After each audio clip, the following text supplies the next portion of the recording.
अंधेरी रात 2.0 पर आपका स्वागत है। रात के अंधेरे में कुछ कहानियां जन्म लेती हैं जो सुनी नहीं जाती, सिर्फ महसूस की जाती हैं। अगर आप हमारे साथ इस अंधेरे सफर में जुड़ना चाहते हैं तो चैनल को सब्सक्राइब करें, वीडियो को लाइक करें और कमेंट में बताएं कि अगली कहानी किस विषय पर होनी चाहिए। तो चलिए बिना किसी देरी के डूबते हैं इस रहस्यमयी कहानी में। जादूगरनी का तंत्र, जिंदा आत्मा का खेल। उत्तराखंड के पहाड़ों के बीच बसा एक छोटा सा गांव था, कुंडलपुर। हरे भरे जंगलों से घिरा, ऊंचे देवदार के पेड़ों की छांव में छिपा हुआ। दूर दूर तक कोई आता जाता नहीं था।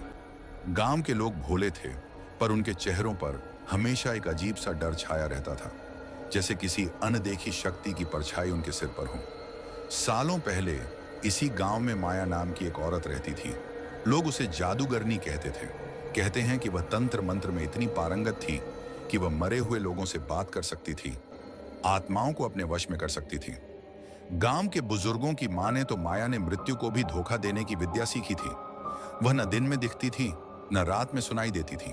बस कभी कभी हवा में कोई अजीब सी गंध और कानों में फुसफुसाहट सुनाई देती थी। तब लोग समझ जाते थे कि माया तंत्र कर रही है। लेकिन एक रात गांव वालों ने उसे जंगल में एक बलि देते हुए पकड़ लिया। उसने एक नवजात बच्चे की आत्मा को पकड़ने की कोशिश की थी ताकि वह अमर हो सके। क्रोधित गांव वालों ने उसे उसी जंगल में जिंदा जला दिया। माया जलती रही, लेकिन मरते समय उसकी आंखें बंद नहीं हुई। वो चीखी और बोली, मैं लौटूंगी। हर वो आत्मा जो अधूरी मरी है अब जिंदा होगी, और हर वह आत्मा जो मुझसे छीनी गई अब तुम्हारे खून से जिएगी। कहते हैं उस रात के बाद से गांव की हवा बदल गई। लोग घरों में ताले लगाकर सोते और सूरज डूबने से पहले जंगल की ओर देखना बंद कर देते। समय बीत गया, लोग माया को भूलने लगे, लेकिन डर नहीं गया।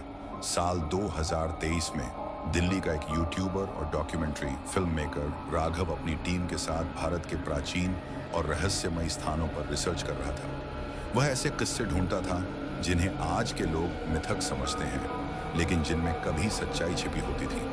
इंटरनेट की गहराई में एक पुराना स्कैन किया हुआ ग्रंथ उसे मिला, मृत साधना तंत्र। उसमें कुंडलपुर और माया जादूगरनी का जिक्र था। राघव को कहानी में मजा आया, लेकिन उसे यकीन नहीं था कि इसमें सच्चाई भी हो सकती है। वह अपने दो दोस्तों सोनिया और विक्रम के साथ कुंडलपुर पहुंचा। गांव आज भी वैसा ही था, शांत, डरावना और चुप, जैसे सदियों से कोई चीख इन पेड़ों में कैद हो। गांव वालों ने उनसे बात करने से मना कर दिया, लेकिन एक बुजुर्ग औरत, दादी मंगला, ने उन्हें चेतावनी दी, उस जंगल की ओर मत जाना जहां पेड़ हमेशा गीले रहते हैं। वहां माया अब भी सांस लेती है, मौत अब जिंदा है। राघव ने इस चेतावनी को नजरअंदाज कर दिया। उन्हें लगा यह सब सिर्फ लोक कथा है और लोग पुराने अंधविश्वास में जी रहे हैं।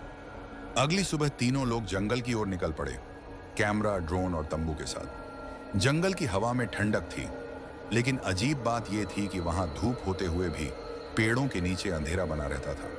कुछ घंटों की खोजबीन के बाद उन्हें एक पुरानी गुफा दिखी, पेड़ों से ढकी, काई जमी हुई और दरवाजे पर तांत्रिक चिन्ह खुदे हुए।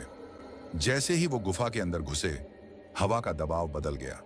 भीतर अंधेरा गहरा था और हवा भारी। एक कोने में उन्हें कुछ हड्डियां, राख और एक लोहे की पेटी मिली। उसमें वही किताब थी, मृत साधना तंत्र। साथ में थे कुछ टूटे फूटे ताबीज और खून से सने कपड़े। सोनिया जैसे ही उस किताब को छूती है, जोर की चीख निकलती है। वो बेहोश हो जाती है। विक्रम डर जाता है, लेकिन राघव कैमरा चालू कर सब रिकॉर्ड करता है। सोनिया होश में आती है, लेकिन अब उसकी आंखें काली हो चुकी थी। वो चुप थी, पर उसकी सांसें बहुत तेज चल रही थी।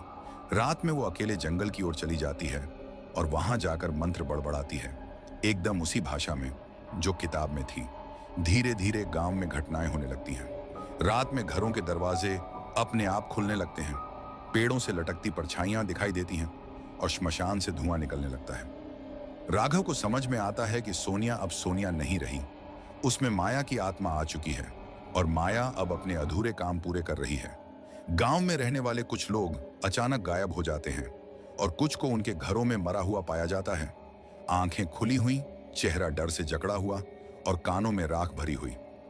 राघव और विक्रम अब डरने लगते हैं, लेकिन पीछे हटना नामुमकिन था। कैमरा में रिकॉर्ड हुए कुछ फुटेज में सोनिया को हवा में तैरते हुए देखा गया। उसकी आवाज अब 3 लोगों जैसी हो गई थी। एक रात राघव को दिखता है, श्मशान में कुछ लोग चल रहे हैं। उनके शरीर सड़े हुए हैं, लेकिन वो बात कर रहे हैं। ये वही आत्माएं हैं जो कभी अधूरी मरी थीं, कुछ जलने से पहले, कुछ हत्या में, और कुछ जिन्हें कभी क्रियाकर्म नहीं मिला। अब माया उन आत्माओं को तंत्र के जरिए जिंदा कर रही थी, और हर आत्मा को इंसानी शरीर चाहिए था रहने के लिए। गांव अब तबाही के मुहाने पर था। राघव को एक उम्मीद दिखती है। गांव के बाहर रहने वाले एक तांत्रिक भैरवनाथ बाबा उसे बताते हैं कि माया को सिर्फ उसी तंत्र से रोका जा सकता है जिससे उसने आत्माओं को बांधा है, लेकिन इसके लिए किसी को अपनी आत्मा की बलि देनी होगी। राघव और विक्रम एक तांत्रिक मंडल बनाते हैं। सोनिया को उस मंडल में लाने के लिए उसे बहाना बनाकर बुलाते हैं, लेकिन जैसे ही वह मंडल के पास आती है, उसका रूप बदल जाता है। उसकी त्वचा काली हो जाती है, आंखें लाल और शरीर से धुआं निकलने लगता है। माया अब पूरी तरह बाहर है। वो हंसती है जोर जोर से और कहती है, तुम्हारे शरीर भी अब मेरी हैं। तांत्रिक मंत्र शुरू होता है। भैरवनाथ बाबा शंख बजाते हैं और मंत्रों से मंडल सक्रिय होता है। आत्माएं एक एक करके मंडल के चारों ओर दिखने लगती हैं, जैसे वे सब देख रही हों कि कौन बलिदान देगा। राघव खुद को आग के चारों ओर बांध देता है। मैं अपनी आत्मा देता हूं, लेकिन यह गांव बचे। माया उसे पकड़ने के लिए बढ़ती है। तभी सोनिया के अंदर की आत्मा एक पल को होश में आती है। वो खुद को मंडल के अंदर धकेल देती है और अपने ऊपर तेल उड़ेलकर आग लगा देती है। चीखें बहुत तेज, डरावनी और कई आत्माओं की मिलकर जंगल में गूंजने लगती हैं। धीरे धीरे सब शांत हो जाता है। अगले दिन राघव अकेला गांव से बाहर आता है, हाथ में सिर्फ कैमरा और सोनिया का ताबीज। कुछ महीनों बाद राघव एक वीडियो अपलोड करता है, the final truth, dead souls of Kundalpur. वो सब कुछ बताता है, पर कहता है, कभी कभी सच्चाई को सामने लाना मौत से भी खतरनाक होता है। अगर कहानी पसंद आए तो वीडियो को लाइक करें और चैनल को सब्सक्राइब करें, और हाँ, कमेंट करें कि आप कहां से देख रहे हैं। तब तक के लिए बाय बाय।